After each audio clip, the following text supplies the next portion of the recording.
I'm Travius Stewart, and I want to help you move past barriers and obstacles that are preventing you from getting what you want in life. This is Breakthrough. Happy Podcast Tuesday, my peeps! As I am sitting and recording this podcast episode, I'm recognizing that I am feeling refreshed, reinvigorated, rejuvenated because I've spent a little time within the past week or so getting more rest, like really focusing on my energy level. And sometimes, you gotta take a step back, you gotta recalibrate so that you can be at your best. And one of the things that I always know about myself is I will go and go and go and go and just keep going on that adrenaline and not give myself the adequate rest. So I am feeling so refreshed, so energized today.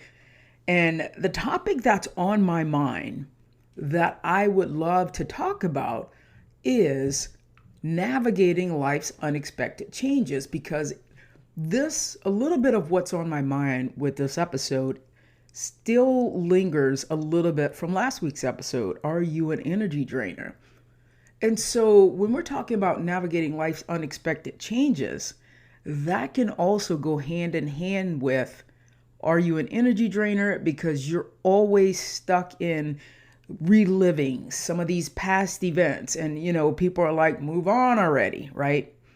So, overall life has a funny way of, surprising us, keeping us on our toes. And just when we think, we figured it out, we've gotten comfortable with the familiar, something unexpected comes along, knocks us, sometimes on our butts, sometimes, off our plan.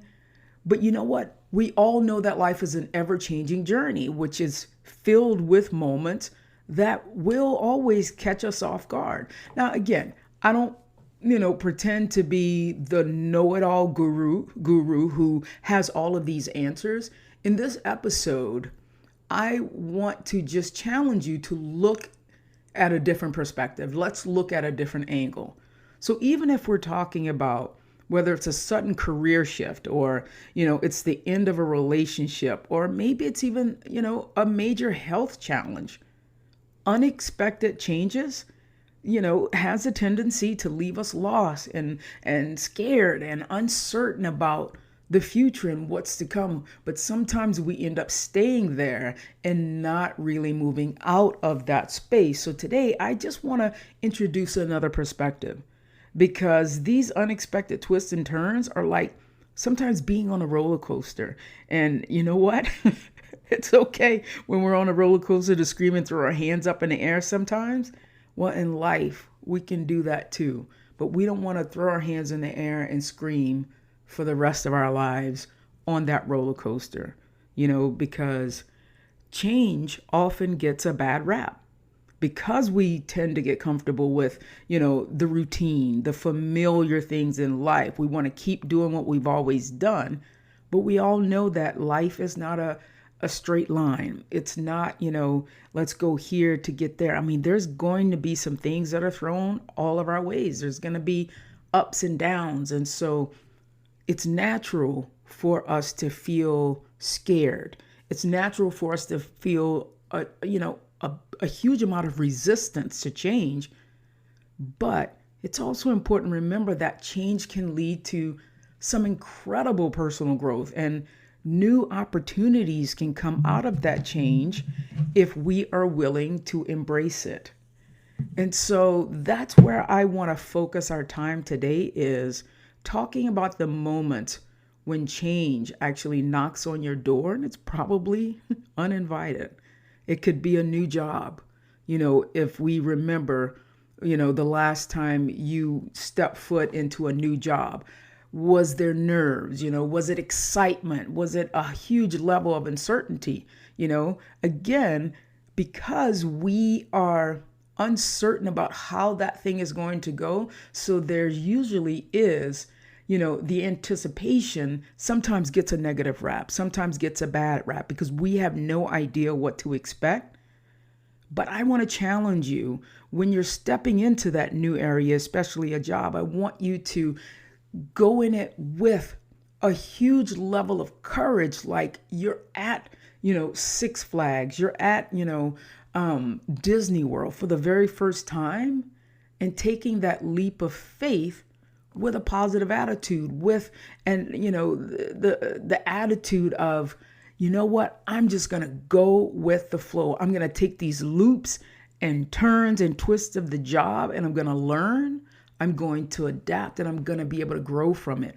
Because after all, you probably, if you were leaving one job for another, we don't want to always take all that baggage from that last job, now bring it to the new job, and you have the same similar problems. So we want to leave that packed bag at that old job so that we can ride the roller coaster while gaining confidence with each turn. That's going to help us in our present role, right? So now when we talk about even relationships, right? Now we know relationship is not just a straight line from A to Z. Here we are, we find, the girl or the boy that we like, and we get married, we have kids, we have the house with the picket fence and 2.5 kids and a 3-car garage, all the things, right? And that just happens so perfectly. And by the time it happens and you're done, life is over and I've had a perfect life. Well, I don't know anyone that's actually happened for, right? And so when we're talking about especially relationships, this is probably the best experience that we could have in life, because life is about connecting with other people. Life is about relationships, and it's about the impact, and it's how can we ride that relationship roller coaster even when we feel like we've been thrown from the cart, even when we feel like we've been kicked off of, the ride. But how can we go, you know what? I'm going to get back up on my feet. I'm going to get back on that ride. Or you know what? I'm going to create my own ride, a new ride, because I don't have to keep riding those same tracks of that relationship. And so many of us, are blindsided by things that happen in relationships. Maybe it's, the guy, isn't who you thought he was. You fell in love with this guy. Now, for instance, he's cheated on you. And so that can leave, you feeling some kind of way about, am I good enough? Is this what I deserve? And so how can we use that, example of maybe that's one door closing so that maybe that person wasn't your perfect partner. That door closing so that another door can open. Because oftentimes we have to we have to make space for the things that are coming and evolving in our lives. And that's embracing change. That's navigating the change of a relationship and going, you know what, maybe this past relationship was good when it was good. This is as good as that relationship is going to get. And then, we mourn the relationship. We celebrate the good parts of the relationship, and we mourn, for a short time that this relationship is coming to an end, so that we can pack it away and go, okay, that's now a part of my past. How can I use what I've learned from that relationship that will now help me going into my new relationship? That's this new door that's been opened where I am going to be a better version of myself in this relationship. And so when we also think about, maybe health problems and challenges that unexpectedly, are thrown our way, which can be tough, no doubt. I'm not sitting here trying to put a Band-Aid on things, but I know I'm a firm believer that life happens for us. And there's sometimes, things happen that are really, really shitty. And I get that. But as long as I have breath in my lungs, I want to always be the person who can make lemonade out of lemons. I want to always be the person who can see the gratitude in a situation. I remember when I was first diagnosed with breast cancer, and immediately when you hear the C word, it's like, oh my God, this thing happened to me and my life is over, blah, blah, blah, blah. All the things. And you guys have heard me talk about this before, that I feel like breast cancer, once I was able to process it, happened for me. And that was a tough moment in my life that I believe shaped me, helped to shape me even more into who I am today and how I show up than so many of the other past experiences. And so that experience, that journey, taught me so many important lessons, taught me to look for the silver lining in situations, taught me to appreciate, brighter days ahead, taught me to appreciate the strength and the wisdom that I had gained from that experience, and taught me to show up in a way that I didn't give two shits about what other people were thinking of me, but show up as my proud, powerful, and fully expressed version of myself. And ultimately, what I had done was I had shifted my mindset from one of victimhood to one of empowerment, and recognizing that every experience, even if it's a bad experience, it's a very challenging experience, it's an unexpected experience, it holds within us an opportunity for personal evolution and personal transformation.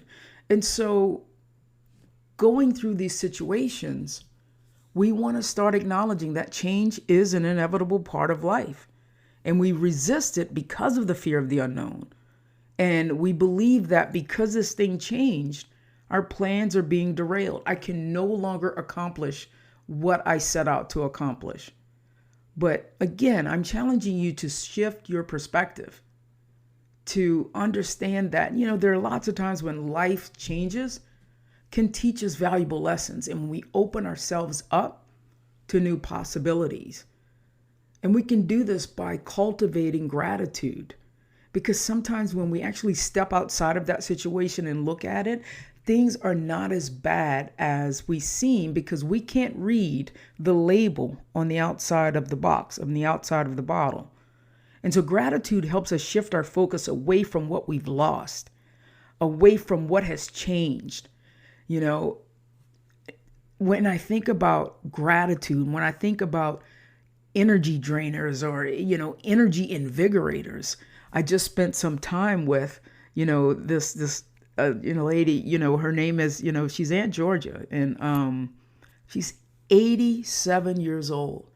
And I tell you what, she has more zest for life than some 32-year-olds, some of my friends.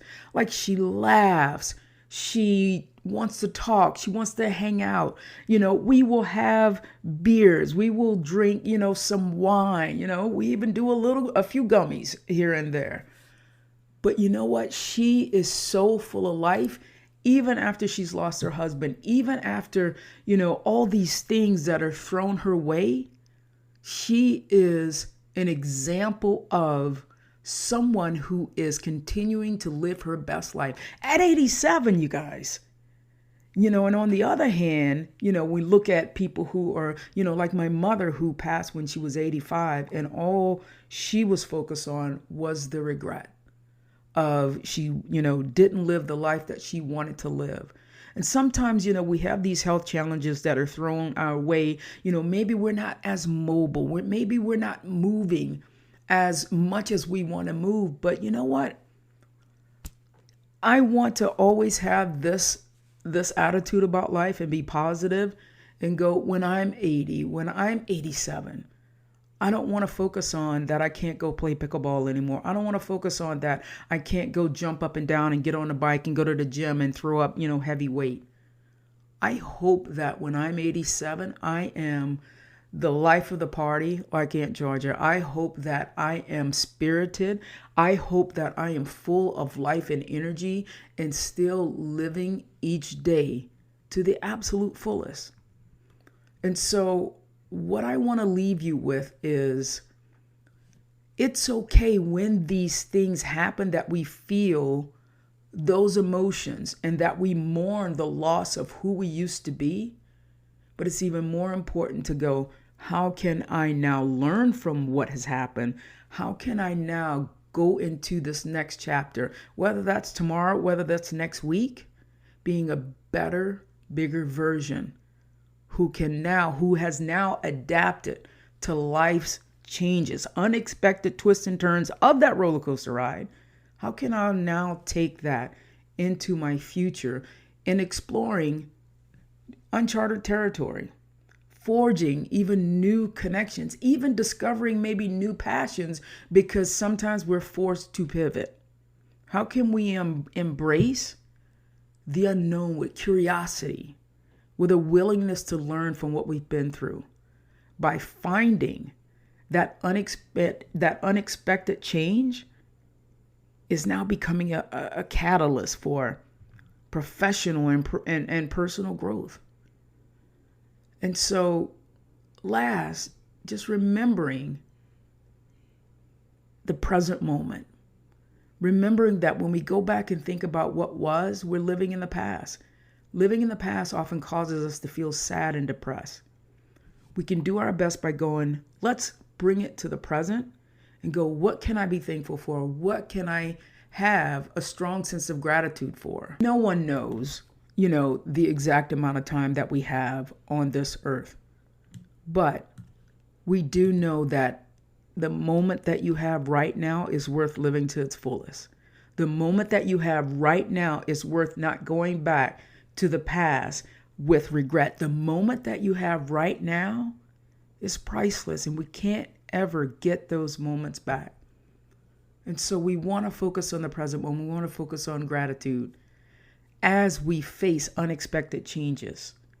We don't want to get caught up in the worries and the regrets about the past, but we do want to get caught up on the exhilaration of what is possible in an hour, tomorrow, next week.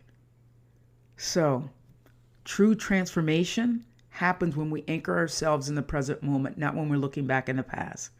We want to engage in activities that fill us up, and bring joy to our lives, to other people's lives, rather than being the victim of past and of what life used to be and what was. So today I am challenging you to leave the past in the past and to go out there with a newfound sense of love, a sense of connection, a sense of vitality for what you have today, for what you can have tomorrow. And I challenge you to find that best version of who you're being today, so that you can become the person you really want to be and the person you were created to be. All right, my peeps.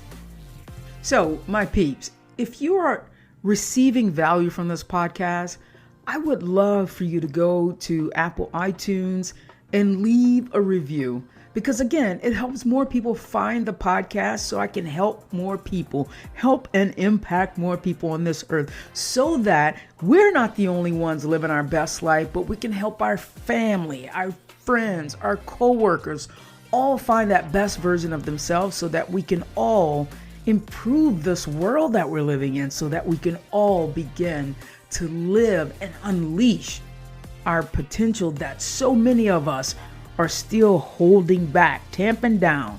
All right, my peeps, have a most fantastic, beautiful rest of your week.